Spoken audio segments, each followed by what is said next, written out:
Kepada semua yang pernah berada di Malaysia dan tidak ingin meninggalkannya, salam sejahtera. Nama saya Alexandra Rojewska, 28 tahun, seorang pemain bola tampar wanita antarabangsa yang beraksi dalam liga profesional di Malaysia. Saya berasal dari Krakow, Poland dan telah bermain bola tampar selama 18 tahun. Hari ini saya ingin berkongsi mengapa saya datang ke Malaysia untuk bermain dan satu pertemuan yang mengubah takdir saya selama-lamanya. Kisah ini bermula pada musim luruh tahun 2021 di sebuah kejohanan jemputan bola tampar wanita khas yang diadakan di Kuala Lumpur. Ketika itu dengan ketinggian 188 cm, saya berkhidmat sebagai middle blocker untuk pasukan kebangsaan Poland dan merupakan tonggak utama pasukan. Saya beraksi cemerlang dalam Liga Eropah dan yakin dapat mencapai keputusan yang baik dalam kejohanan kali ini. Namun sesuatu berlaku sejurus sebelum kejohanan bermula yang mengubah segala-galanya. Pemain utama kami, Marta Komaska, mengalami kecederaan ligamen semasa latihan. Beliau adalah nadi serangan dan tiang semangat pasukan kami. Kehilangannya umpama kehilangan tangan kanan. Walaupun begitu, kami pemain yang tinggal memutuskan untuk pergi ke Malaysia dengan tekad untuk berjuang sehabis baik. Kejohanan ini diadakan di Axiata Arena dan disertai oleh 5 negara, Malaysia, Brazil, Amerika Syarikat, Itali dan Poland. Semua pasukan adalah kuasa besar. Sejujurnya, walaupun kami beraksi dengan kekuatan penuh, ia akan tetap menjadi perlawanan yang sukar. Namun realiti jauh lebih pahit daripada yang dibayangkan. Perlawanan pertama kami tewas 1,3 kepada Brazil, diikuti kekalahan teruk 0,3 kepada Amerika Syarikat dan kemudian 1,3 kepada Itali. Pada titik ini kami hampir pasti akan menamatkan saingan di tempat tercorot dalam kumpulan. Wajah rakan sepasukan menjadi suram, setiap hari sunyi sepi seperti dikebumikan. Kemudian tiba perlawanan penentu nasib menentang pasukan tuan rumah, pasukan Malaysia. Axiata Arena dipenuhi sesak. Tempat duduk penonton diwarnai bendera kebangsaan Malaysia, manakala sorakan untuk Poland hampir tidak kedengaran. Pasukan Malaysia mendominasi perlawanan dari awal hingga akhir. Kami berjuang sehabis tenaga tetapi tanpa pemain kunci kekuatan kami terbatas. Set pertama kami tewas 21,25, set kedua 19,25, dan set ketiga 22,25. Kami akhirnya tewas teruk 0,3. Dalam perlawanan ini saya hanya dapat mencatat 3 mata serangan dan gagal sepenuhnya menyekat serangan lawan. Selepas perlawanan kembali ke bilik persalinan, tiada siapa yang bersuara. Takdir berada di tempat terakhir kumpulan sudah pasti. Dengan tangan yang menggigil saya mengambil telepon dan membuat panggilan video kepada ibu bapa di kampung halaman. "Ma, ayah, saya tak tahan lagi. Mungkin saya memang tak ada bakat untuk bola tampar." Saya menangis tersak-esak di hadapan skrin. Dalam 18 tahun kerjaya bola tampar saya tidak pernah berasa selemah ini. Malam itu saya berbaring sendirian di bilik hotel merenung siling berfikir, mengapa kami datang jauh-jauh ke Malaysia untuk menanggung kehinaan seperti ini? Di luar tingkap terbentang pemandangan malam Kuala Lumpur yang gemerlap, tetapi keindahan itu tidak menyentuh hati saya. Esok masih ada satu perlawanan terakhir menentang Kenya, tetapi ia tidak lagi mempengaruhi kedudukan. Ia sekadar formaliti. Saya menyembamkan muka ke bantal dan berbisik, "Cukuplah." Saya berhenti bermain bola tampar. Ketika itu saya langsung tidak dapat membayangkan bahwa esoknya satu pertemuan yang akan mengubah seluruh hidup saya sedang menanti. Keesokan paginya saya bangun dengan hati yang berat. Saya hampir tidak tidur malam tadi, berpusing-pusing di atas katil. Saya melihat jam sudah pukul 7 pagi. Ada perlawanan terakhir menentang Kenya hari ini, tetapi sebelum itu saya ingin meluangkan masa untuk menenangkan pikiran. Saya rasa, jika terus berada di bilik, rasa putus asa malam tadi akan kembali menyelimuti. Oleh itu saya memutuskan untuk keluar dan bersiar-siar di Taman KLCC berhampiran hotel, ingin menghirup udara segar pagi untuk menyegarkan minda. Taman KLCC adalah taman kecil yang indah di kawasan kediaman dengan kehijauan merimbun dan cahaya matahari menembus dedaunan. Mungkin kerana pagi hari biasa hanya ada beberapa orang berjalan-jalan dan bersenam. Saya duduk di bangku taman merenung ke langit tanpa arah, memikirkan apa yang perlu saya lakukan seterusnya. Tiba-tiba satu suara halus kedengaran di belakang saya. "Maafkan saya, adakah Anda pemain pasukan kebangsaan bola tampar Poland?" Saya menoleh melihat seorang budak perempuan sekolah rendah berdiri bersama ibunya. Gadis itu bertanya kepada saya dengan sopan dalam bahasa Inggris yang fasih. Ibunya kelihatan berusia awal 30-an, seorang wanita yang ramah memegang tangan anak perempuannya dengan lembut. Gadis kecil bernama Siti Aisyah, berusia 9 tahun, memegang sesuatu dengan berhati-hati di tangannya. Saya mendekat dan mendapati ia adalah bendera Poland, buatan tangan, dijahit dengan teliti menggunakan kain merah dan putih. Jelas sekali ia dibuat dengan penuh usaha. Di tangannya juga ada sekeping kertas putih dengan tulisan besar dalam bahasa Melayu di atasnya, dan satu baris perkataan di bawah yang saya tidak faham. Kemudian baru saya tahu bahwa itu adalah perkataan Poland bermaksud terima kasih. Bagaimana seorang anak berusia 9 tahun boleh mencari perkataan Poland? Walaupun tulisannya agak sengit, saya dapat merasakan keikhlasannya. Ibunya menjelaskan dengan sopan, "Maafkan saya. Anak perempuan saya menonton perlawanan di TV semalam. Dia kata dia ingin datang dan mengucapkan terima kasih kepada Anda walau apapun yang terjadi. Maaf mengganggu Anda awal pagi begini. Saya sangat terkejut. Semalam, kami kalah teruk. Ia adalah perlawanan di mana pemain Malaysia beraksi cemerlang. Mengapa gadis kecil ini ingin berterima kasih kepada kami pasukan yang kalah?" Aisyah berkata dengan malu-malu, "Kakak bermain dengan sangat gagah semalam. Saya nampak kakak berjuang hingga ke saat akhir dan itu sangat mengagumkan. Walaupun kalah, ia adalah perlawanan yang sangat cantik. Saya harap suatu hari nanti saya boleh menjadi seperti Kak Alexandra." Saat mendengar kata-kata itu saya terkedu. Walaupun kalah, ia sangat cantik, tidak berputus asa.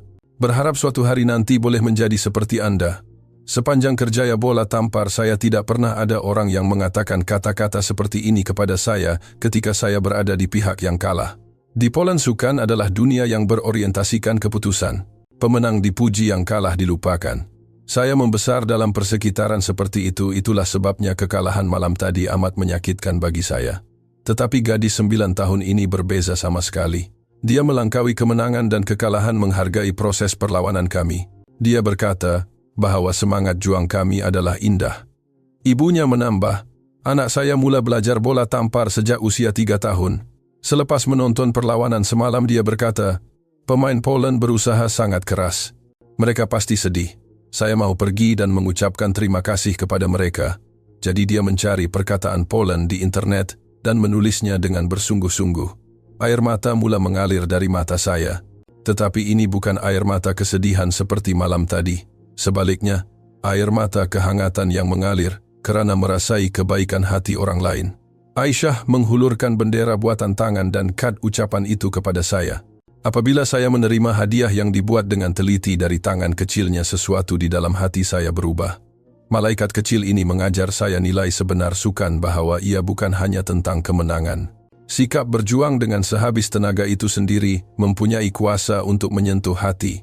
Saya mencangkung menatap mata Aisyah, memegang tangannya, dan berkata dalam bahasa Melayu, "Terima kasih." Wajah Aisyah serta-merta berseri-seri. Selepas pertemuan di taman itu, kami berbual seketika di bangku. Walaupun Aisyah masih malu-malu, dia berkongsi dengan sungguh-sungguh tentang aspek perlawanan semalam yang dia kagumi.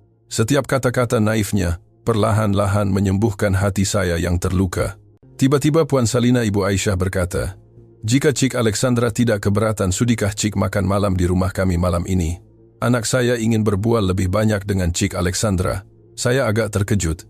Mengajak orang asing yang baru dikenali untuk makan malam di rumah bukanlah sesuatu yang biasa, tetapi wajah ibunya penuh keikhlasan. Jadi saya menerima jemputan itu dengan rasa terharu. Selepas perlawanan sebelah petang, saya menuju ke rumah Puan Salina mengikut alamat yang diberikan. Perlawanan terakhir menentang Kenya, kami tewas 2,3, tetapi itu tidak lagi penting. Pertemuan dengan Aisyah pagi tadi telah meringankan beban hati saya. Rumah Puan Salina adalah rumah 2 tingkat di kawasan perumahan yang tenang. Ketika saya tiba di pintu, saya terdengar perbualan gembira dari dalam rumah. Saya menekan loseng pintu dan Aisyah segera berlari membuka pintu menyambut saya dengan senyuman yang ceria. "Kak Alexandra, dah sampai." Di pintu, bukan sahaja ada Aisyah dan ibunya yang saya temui pagi tadi, tetapi juga ayahnya dan neneknya yang baru saya jumpa. Ayahnya, Encik Azman, kelihatan berusia awal 40-an, seorang pekerja pejabat yang baru menukar pakaian kerjanya. Neneknya seorang warga emas berusia lebih 70 tahun yang kelihatan anggun turut menyambut saya. "Selamat datang, anak perempuan saya dah tunggu Cik sepanjang hari," kata ayahnya sambil mengangguk hormat. Neneknya juga tersenyum lembut dan berkata, "Pasti penat datang jauh-jauh. Hari ini kami sediakan lauk pauk biasa sebagai tanda ingatan." Suasana di dalam rumah adalah seperti keluarga Malaysia yang hangat. Meja makan dipenuhi dengan pelbagai hidangan Malaysia yang dimasak di rumah. Nasi lemak disajikan dengan lauk pauk, rendang ayam, sambal udang, dan lain-lain. Setiap hidangan kelihatan sangat menyelerakan. Sebelum makan, Aisyah dengan gembira menunjukkan sesuatu kepada saya. Ia adalah sebuah buku skrap yang dibuatnya sendiri. Di kulit depannya tertulis dengan tulisan kemas, rekod setiap perlawanan Kak Alexandra. Saya ambil masa seminggu untuk siapkan tahu Aisyah, dengan bangga membelek buku skrap itu untuk saya. Di dalamnya dipenuhi gambar-gambar saya sepanjang kejohanan ini. Ada yang digunting dari surat khabar, ada yang dicari dari internet, malah ada gambar dari perlawanan semalam. Semuanya tersusun rapi. Lebih mengejutkan, terdapat juga analisis terperinci tentang statistik saya. Kadar kejayaan serangan Kak Alexandra ialah 40%. Walaupun angka ini mungkin tidak tinggi, tetapi cara kakak sentiasa memberi semangat kepada rakan sepasukan di gelanggang sangat istimewa. Terutamanya pada akhir set ketiga, ketika mata ketinggalan kakak masih melompat untuk menyelamatkan bola tanpa menghiraukan diri sendiri. Pemandangan itu sangat menyentuh hati. Saya hampir tidak percaya seorang gadis 9 tahun boleh menganalisis begitu mendalam. Dan dia tidak hanya melihat angka, tetapi lebih mementingkan kualiti dan semangat perlawanan. Semasa makan malam, seisi keluarga berbual dengan saya tentang pelbagai perkara, tetapi yang paling menyentuh hati saya ialah kata-kata nenek.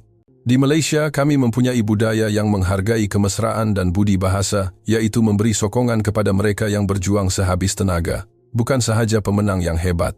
Kami lebih menghargai mereka yang berusaha gigih dan berjuang hingga ke saat akhir. Inilah nilai yang dipegang oleh rakyat Malaysia. Ayah Aisyah turut menambah, anak perempuan saya begitu tersentuh dengan aksi Cik Alexandra, mungkin kerana dia menyerap semangat ini. Kami mampu melihat keindahan dalam hati seseorang lebih daripada sekadar keputusan menang atau kalah. Ini mungkin nilai kami sebagai rakyat Malaysia. Saya amat tersentuh. Sepanjang hidup saya hanya tahu budaya memuji pemenang. Atlet yang kalah tidak bernilai. Usaha tanpa hasil tidak bermakna. Saya diajar untuk mempercayai perkara ini. Tetapi keluarga Malaysia ini sama sekali berbeza. Mereka melihat proses dan semangat, bukan hasil dan kekalahan. Mereka memberitahu saya bahawa ini bukan kes terpencil tetapi budaya Malaysia yang sangat biasa. Akhirnya Aisyah berkata kepada saya, Kak Alexandra lain kali mesti menang. Tetapi walaupun kalah, saya akan sentiasa menyokong kakak, kerana orang yang berjuang sehabis tenaga adalah yang paling hebat. Malam itu ketika seluruh keluarga menghantar saya pergi, perasaan saya telah berubah sepenuhnya. Niat untuk berhenti bermain bola tampar telah hilang. Selepas pengalaman hangat itu, perasaan saya terhadap perlawanan terakhir esoknya juga berubah sepenuhnya. Walaupun ia adalah perlawanan untuk memperebutkan kedudukan menentang Kenya, kini kedudukan tidak lagi penting. Yang penting ialah berjuang sehabis tenaga untuk orang-orang yang saya temui di negara ini. Pada hari perlawanan saya bangun lebih awal daripada biasa untuk membuat persiapan. Hati saya dipenuhi tenaga positif yang tidak pernah saya rasai sebelum ini. Rakan sepasukan saya juga seolah-olah menyedari perubahan saya. Alexandra, awak nampak lebih ceria, kata Kapten Poland. Ya, saya bertemu dengan beberapa orang yang hebat di Malaysia. Hari ini saya mau beraksi sebaik mungkin demi mereka, jawab saya. Pukul 2 petang kami menuju ke Axiata Arena. Sebaik sahaja tiba, saya secara kebiasaan melihat ke arah tempat duduk penonton. Pada saat itu pemandangan yang sukar dipercayai muncul di hadapan mata saya. Di satu sudut tempat duduk saya melihat Aisyah dan keluarganya. Mereka memegang sepanduk buatan tangan bertulis Poland. Apabila dilihat dengan lebih dekat, tertulis dalam huruf besar bahasa Poland, DZL, Siewalka Alexandra, berjuanglah Alexandra. Lebih mengejutkan, di sekeliling keluarga Aisyah, berkumpul rakyat Malaysia yang lain, penjual buah di pasar, pembantu kedai alat tulis, pelajar sekolah menengah, malah ketua komuniti setempat juga ada. Setiap orang memegang bendera kecil Poland bersorak untuk kami. Apabila perlawanan bermula, sesuatu yang tidak dijangka berlaku. Dalam beberapa perlawanan yang lalu, sorakan untuk Poland hampir tidak kedengaran, tetapi hari ini sama sekali berbeza. Dari seksyen tempat duduk Aisyah kedengaran jelas laungan sokongan untuk Poland. Alexandra, Poland berjuang. Lebih menyentuh hati kanak-kanak itu menjerit Gołębie. Sepatutnya Go Poland atau Polska, Poland dalam bahasa Poland. Walaupun sebutannya tidak tepat, ia adalah sorakan yang datang dari hati yang ikhlas. Set pertama kami tewas 19,25, tetapi sorakan tidak berhenti. Set kedua, kami tewas lagi 22,25, tetapi setiap kali kami berjuang tepukan hangat sentiasa bergema dari tempat duduk penonton. Set ketiga kami bangkit dengan gigih dan mendahului 20.018. Pada ketika itu peluang terbaik muncul.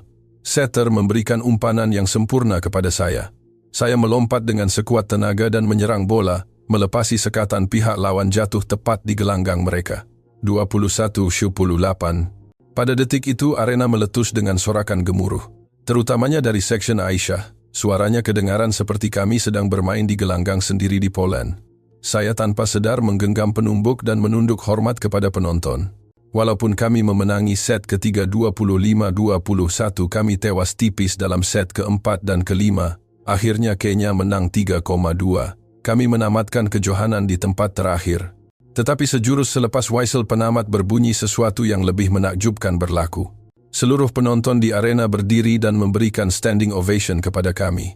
Mereka bertepuk tangan untuk pemenang Kenya, dan mereka juga memberikan tepukan yang sama kepada kami yang kalah. Air mata saya mengalir tanpa henti. Sepanjang hidup saya tidak pernah ada orang yang memberikan tepukan yang begitu kuat kepada pihak yang kalah. Ketika ditemu bual selepas perlawanan, saya tidak dapat menahan emosi saya bercakap sambil menangis. Ini adalah kali pertama dalam hidup saya mendapat sokongan seperti ini. Saya berterima kasih dari lubuk hati saya kepada semua rakyat Malaysia. Terima kasih kerana memberikan tepukan hangat kepada kami yang kalah. Di negara ini saya belajar makna sebenar keindahan sukan. Selepas temu bual, Aisyah dan semua orang menanti saya di pintu keluar. Kak, Alexandra hebat. Serangan terakhir itu sangat cool. Melihat senyuman tulus Aisyah, air mata saya mengalir lagi. 2 tahun kemudian, pada musim bunga 2023, saya akhirnya menandatangani kontrak dengan pasukan teratas dalam Liga Bola Tampar Profesional Wanita Malaysia Pasukan Permaisuri Kuala Lumpur. Usaha saya selama 2 tahun ini akhirnya membuahkan hasil. Perkara pertama yang saya lakukan setibanya di Malaysia ialah menghubungi Aisyah dan keluarganya. Saya menelepon dari lapangan terbang antarabangsa Kuala Lumpur dan mendengar suara Aisyah yang ceria. Kak Alexandra, kakak betul-betul kembali. Aisyah kini berusia 12 tahun dan merupakan pemain penting dalam kelab bola tampar remaja tempatan. Tempat pertemuan pertama kami ialah Taman KLCC yang penuh kenangan. Kami duduk di bangku yang sama 2 tahun lalu, tetapi kali ini dengan perasaan yang sama sekali berbeza. Saya kembali untuk menunaikan janji, kata saya. Aisyah juga menjawab sambil tersenyum. Saya pun menunaikan janji. Saya berlatih bersungguh-sungguh setiap hari berharap suatu hari nanti boleh jadi seperti Kak Alexandra. Melihat pertumbuhannya, hati saya dipenuhi rasa terharu. Gadis kecil berusia 9 tahun itu kini adalah pemain bola tampar yang berseri-seri. Setelah menyertai pasukan permaisuri Kuala Lumpur dengan ketinggian dan kemahiran saya segera menjadi pemain utama pasukan. Tahap bola tampar Malaysia dan sambutan hangat telah membuat saya merasai keindahan negara ini sekali lagi. Terutamanya sorakan penonton semasa perlawanan sangat mengesankan. Walaupun kami ketinggalan peminat Malaysia, akan terus bersorak hingga ke saat terakhir. Budaya bertepuk tangan untuk pemenang dan juga yang kalah itu membuatkan keharuan 2 tahun lalu kembali. Keluarga Aisyah benar-benar menjadi rumah kedua saya di Malaysia. Setiap tahun, saya akan melawat rumah mereka untuk menyambut Tahun Baru Cina, mempelajari banyak tradisi Melayu dan budaya Malaysia yang lain. Kami masak rendang bersama kami pergi bersiar-siar. Mereka benar-benar menjaga saya seperti ahli keluarga. Kini ini adalah tahun ketiga saya bermain di Malaysia. Saya belajar lebih daripada sekadar kemahiran bola tampar dari negara ini. Saya belajar tentang cara menjadi manusia, makna usaha, dan yang paling penting, kepentingan silaturahim, hubungan sesama manusia. Aisyah kini berada di tingkatan 1 sekolah menengah dan merupakan pemain utama kelab bola tamparnya. Beberapa hari lalu, saya pergi menonton perlawanannya dan saya melihat semangat permainannya yang indah dan tidak pernah berputus asa sama seperti diri saya dahulu. Cara kamu bermain sangat cantik, Aisyah, kata saya kepadanya selepas perlawanan. Dia menjawab dengan gembira, Kak Alexandra yang ajar. Kakak kata yang penting bukan menang atau kalah, tetapi berapa banyak usaha yang kita curahkan. Saya benar-benar percaya bahawa kejohanan yang berakhir di tempat terakhir pada musim luruh 2021 itu adalah pengalaman yang paling berharga dalam hidup saya. Jika saya tidak bertemu Aisyah pada hari itu, saya tidak akan menjadi diri saya hari ini. Akhir kata, saya ingin berpesan kepada semua yang menonton video ini. Rakyat Malaysia akan memberi sokongan kepada setiap orang yang berusaha, bukan hanya pemenang. Tidak kira betapa kecilnya usaha itu, atau betapa remehnya cabaran itu, mereka akan melihatnya dan memberikan penghargaan. Dan ini telah mengubah hidup saya sepenuhnya. Kini saya benar-benar mencintai Malaysia. Ini adalah rumah kedua saya. Saya tidak akan sesekali melupakan rasa terima kasih saya kepada Aisyah dan keluarganya, komuniti kejiranan di pasar, dan semua orang yang datang bersorak untuk saya pada hari itu. Nilai sebenar sukan bukan pada kemenangan atau kekalahan, tetapi pada proses berjuang sehabis tenaga, semangat, tidak berputus asa, dan apa yang kita tinggalkan dalam hati penonton. Terima kasih banyak-banyak kepada semua rakyat Malaysia. Kerana anda semua saya dapat terus bermain bola tampar setiap hari. Mulai sekarang saya akan terus berjuang sehabis tenaga demi anda semua. Terima kasih.